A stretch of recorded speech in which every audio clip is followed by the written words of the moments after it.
ನಮ್ಮ ಕನ್ನಡ ಚಿತ್ರರಂಗಕ್ಕೆ ನೀವು ತಗೊಳ್ಳೋದಾದರೆ ಇವತ್ತಿಗೆ ನಮ್ಮ ರಾಕಿಂಗ್ ಸ್ಟಾರ್ ಎಸ್ ಸರ್ ಇರ್ಬೋದು, ರಾಧಿಕಾ ಪಂಡಿತ್ ಮೇಡಮ್ ಇರ್ಬೋದು, ಭಾಳ ಅದ್ಭುತ. ಇವತ್ತು ಈ ಜೋಡಿ ಇಡೀ ಕರ್ನಾಟಕಕ್ಕೆ ಮಾದರಿ ಅಂತ ಹೇಳ್ತೀವಿ. ಇನ್ನೂ ಸಾಕಷ್ಟು ಜೋಡಿಗಳಿದ್ದಾವೆ. ಬಟ್ ನಾನೆಲ್ಲೋ ನೋಡಿದೆ ಆ ಜೋಡಿಗಳ ಎಷ್ಟೋ ವರ್ಷಗಳಿಂದ ಲವ್ ಆ ಜೋಡಿಯಲ್ಲಿತ್ತು.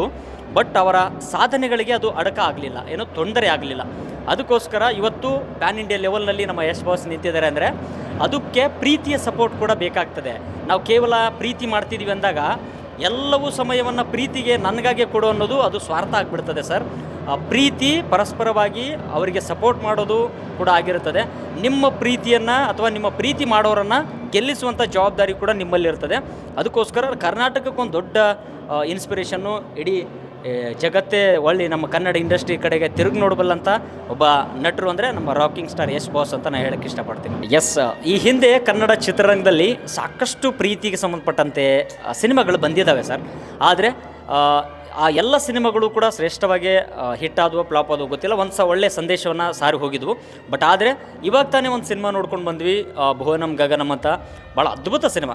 ಭೂಮಿಯಿಂದ ಗಗನದವರೆಗೆ ಯಾವ ಥರದ ಫೀಲಿಂಗ್ಸ್ಗಳನ್ನು ಆ ಸಿನಿಮಾದಲ್ಲಿ ಹಾಕಿದ್ದಾರೆ ಅಂದರೆ, ಕಳೆದೋಗ್ಬಿಟ್ಟು ಕೆಲವು ಸಾರಿ ನಾವು ಅಲ್ಲಿಗೆ ಯಾರಿಗೂ ಗೊತ್ತಿಲ್ಲದಂಗೆ ಒಂದೆರಡು ಹನಿ ಹೊರಿಸ್ಕೊಂಡ್ಬಿಟ್ಟೆ. ನಾನು ಗೊತ್ತಿರಲಿಲ್ಲ, ನನಗೆ ಇದಾಗಲಿಲ್ಲ. ಅಷ್ಟು ಫೀಲ್ ಮಾಡ್ತೀವಿ ಸಿನಿಮಾ. ಪ್ರೀತಿ ಅಂದರೆ ಸಾಕಷ್ಟು ಸಿನಿಮಾಗಳು ಸರ್. ಈ ಹಿಂದೆ ರಾಮಾಚಾರಿ ಅನ್ನೋ ಸಿನಿಮಾ ಬಂದಿತ್ತು, ಆ ಸಿನಿಮಾ ಇರ್ಬೋದು. ಸಾಕಷ್ಟು ಕನ್ನಡ ಚಿತ್ರರಂಗಕ್ಕೆ ಒಳ್ಳೆಯ ಒಂದು ಕತೆ ಕೊಡುವಂಥ ನಿರ್ದೇಶಕರಿದ್ದಾರೆ, ನಿರ್ಮಾಪಕರಿದ್ದಾರೆ. ನಮ್ಮ ಕನ್ನಡ ಇಂಡಸ್ಟ್ರಿ ದೊಡ್ಡ ಮಟ್ಟದಲ್ಲಿದೆ ಸರ್. ಅದ್ರ ಬಗ್ಗೆ ಮಾತನಾಡೋಷ್ಟು ನಾವು ದೊಡ್ಡವರಲ್ಲ ಅನ್ಕೋತೀನಿ. Thank you so much. ಇಲ್ಲ ಸರ್, ನಮ್ಗೆ ಯಾವತ್ತೂ ಕಮಿಟ್ ಆಗಿಲ್ಲ.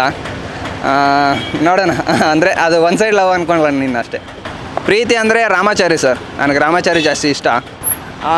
ಪ್ರೀತಿ ಅಂದರೆ ವಿರಾಟ್ ಕೊಹ್ಲಿ, ಅನುಷ್ಕಾ ಶೆಟ್ಟಿ, ಅನುಷ್ಕಾ ಅವರು ನನಗೆ ತುಂಬ ಇಷ್ಟ. ಅವ್ರ ಜೋಡಿ ಅಂದ್ರೇ ಗೊತ್ತಲ್ಲ ನಿಮಗೆ ನಾರ್ಮಲಾಗಿ. ಸೊ ವ್ಯಾಲೆಂಟೈನ್ಸ್ ಡೇ ಅಂತ ಅಂದ ತಕ್ಷಣ ನನಗೆ ಜಾಸ್ತಿ ಇವತ್ತು ಪ್ರೀತಿಯ ಪ್ರೇಮಿಗಳಿಗೆ ಪ್ರೇಮಿಗಳ ಒಂದು ಅವರ ಒಂದು ಏನದು ಪ್ರೇಮಿ ಅಥವಾ ಪ್ರೀತಿ ನೆನಪಾಗ್ಬೋದು. ಬಟ್ ನಾನಿವತ್ತು ಹೇಳೋಕ್ಕೆ ಇಷ್ಟಪಡ್ತೀನಿ, ಇವತ್ತು ನಮ್ಮ ಪುಲ್ವಾಮಾ ಅಟ್ಯಾಕ್ ಆಗಿರ್ತಕ್ಕಂಥ ಒಂದು ದಿನ ಅನ್ನೋದನ್ನು ದೇಶದ ಜನತೆ ಮರಿಬಾರ್ದು ಅಂತ ನಾನು ಹೇಳೋಕ್ಕೆ ಇಷ್ಟಪಡ್ತೀವಿ. ಯಾಕೆಂದರೆ ಆ ಯೋಧರಿರೋದ್ರಿಂದ ಇವತ್ತು ದೇಶ ಸುಭದ್ರವಾಗಿ ನಡೀತಿದೆ. ಹೇಗೆ ರಾಷ್ಟ್ರದಲ್ಲಿ ಅಥವಾ ಗಡಿಯಲ್ಲಿ ಸೈನಿಕ ಹೇಗಿದ್ದಾನೋ, ನಾಡಿನಲ್ಲಿ ನಮ್ಮ ಇನ್ನೂ ಬೇರೆ ಬೇರೆ ರೀತಿಯ ಸೈನಿಕರು, ಆರಕ್ಷಕ ದಳ ಇದ್ದಂಗಿದೆ. ಹಾಗೆ ನಾವು ಕೇವಲ ಹುಡುಗಿಯ ಪ್ರೀತಿಯ ಒಂದು ವಾಕ್ಯ ಇದೆ, ಏನಂದರೆ ದೇಹ ಪ್ರೇಮಕ್ಕಲ್ಲ, ಅಥವಾ ಈ ದೇಹ ಇರೋದು ದೇಹ ಪ್ರೇಮಕ್ಕಲ್ಲ, ದೇಶ ಪ್ರೇಮಕ್ಕೆ ಅನ್ನೋದನ್ನು ಯಾವತ್ತೂ ಮರಿಬಾರ್ದು ಅಂತ ನಾನು ಹೇಳೋಕ್ಕೆ ಇಷ್ಟಪಡ್ತೀನಿ. ಎಸ್ ಸರ್, ಮೊದಲಿನ ಪ್ರೀತಿಗೆ ಇವಾಗಿನ ಪ್ರೀತಿಗೆ ಏನಾಗಿದೆ ಅಂದರೆ, ಮೊದಲಿನ ಪ್ರೀತಿ ಹೃದಯಗಳಿಂದ ಇತ್ತು. ಇವಾಗಿನ ಪ್ರೀತಿ ಕೇವಲ ವಾಟ್ಸಪ್ಗಳಿಂದ, ಚಾಟಿಂಗಿಂದ ಅಥವಾ ಮೆಸೇಜಲ್ಲಿ ಮುಗಿದೋಗಿದೆ ಇವತ್ತಿನ ಪ್ರೀತಿ ಅಂತ ನಾನು ಹೇಳೋಕ್ಕೆ ಇಷ್ಟಪಡ್ತೀನಿ. ಯಾಕಂದರೆ ಕೇವಲ ನಾವು ಅಟ್ರ್ಯಾಕ್ಷನ್ಗೆ ಒಳಗಾಗಿ ಏನಾಗಿದ್ದೀವಿ ಅದೇ ಪ್ರೀತಿ ಅಂತ ಅಂದ್ಕೊಂಡ್ಬಿಟ್ಟಿದ್ದೀವಿ. ಅದು ಮೋಹ ಅನ್ನೋದನ್ನು ಯಾವತ್ತೂ ಮರಿಬಾರ್ದು. ಆ ಮೋಹದಲ್ಲಿ ಇವತ್ತಿನ ಜನ್ರೇಷನ್ ಕಳೆದೋಗಬಾರ್ದು ಅಂತ ನಾನು ಕೇಳ್ಕೊಳ್ಳೋಕ್ಕೆ ಇಷ್ಟಪಡ್ತೀನಿ.